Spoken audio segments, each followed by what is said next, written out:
और किसान आंदोलन की समाप्ति के साथ अब हरियाणा बीजेपी ने निकाय चुनाव के लिए कमर कसना शुरू कर दिया। सार्वजनिक उपक्रम चेयरमैन और बीजेपी के पूर्व प्रदेश अध्यक्ष सुभाष बराला हिसार में बीजेपी के प्रशिक्षण शिविर में वक्ता के तौर पर पहुंचे थे। जी मीडिया से बातचीत में उन्होंने बताया कि पार्टी की चुनाव को लेकर संगठनात्मक बैठक हो चुकी है। हिसार में बीजेपी की 2 दिवसीय प्रशिक्षण शिविर आज से शुरू हो गया है। इस कार्यक्रम में बीजेपी के जो पूर्व प्रदेशाध्यक्ष थे सुभाष बराला वो पहुंचे थे। बातचीत कर लेते हैं उनसे। किसान आंदोलन की बात कर लीजिए। जिस तरह से अब घर वापसी का दौर जो है वो आज से शुरू हो गया, तमाम जथेबंदियां जो है वो अपने घरों की ओर रवानगी उनकी शुरू हो गई है। किस तरह से देखते हैं इस पूरे मामले को लेकर? और अगर बात कर लीजिए जिस तरह से ये लंबा टाइम चला, लगता है सर आने वाले टाइम पे सत्ता पर भी कुछ इसका असर पड़ेगा, मतलब बीजेपी को भी कुछ प्रभाव पड़ेगा?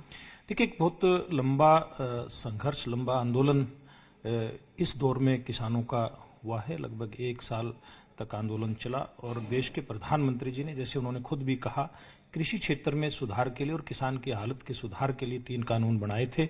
लेकिन ये अलग बात है कि किसानों को ये ठीक नहीं लगे और एक लंबी जद्दोजहद के बाद देश के प्रधानमंत्री जी ने जैसे 3 कृषि कानून लागू करने की पहल की थी, वैसे ही जब लगा कि किसान इसको लागू नहीं करवाना चाहते तो पहल करते हुए इसको वापस किया। और मैं स्वागत करता हूं सब किसान संगठनों का कि उन्होंने भी देश के प्रधानमंत्री जी की पहल का जवाब देते हुए इस आंदोलन की समाप्ति की घोषणा की है। साहब, जिस तरह से अब किसान आंदोलन समाप्त हो गया है, लेकिन आने वाले दिनों की अगर बात कर लीजिए, निकाय चुनाव जो है वो नजदीक है।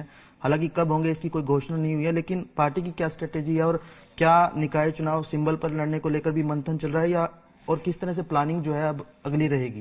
देखिए, जहां तक निकाय चुनाव की तैयारी की बात है, भारतीय जनता पार्टी की संगठनात्मक बैठकें कई दौर की हो चुकी हैं और हमारी पार्टी निकाय चुनाव के लिए पूरी तरह से तैयार है। और जहां तक सिंबल देने की बात है, भारतीय जनता पार्टी की एक पुरानी परंपरा रही है, या कहें अभी तक जो हमने किया है पूर्व के चुनाव में, निगम चुनाव में हम लोग चाहे निगम के मेयर पद का चुनाव हो या काउंसलर का चुनाव हो, पार्षद का चुनाव हो, हमने वो चुनाव अपनी पार्टी के सिंबल पर यानी कि कमल के फूल के चुनाव चिन्ह के ऊपर लड़े हैं।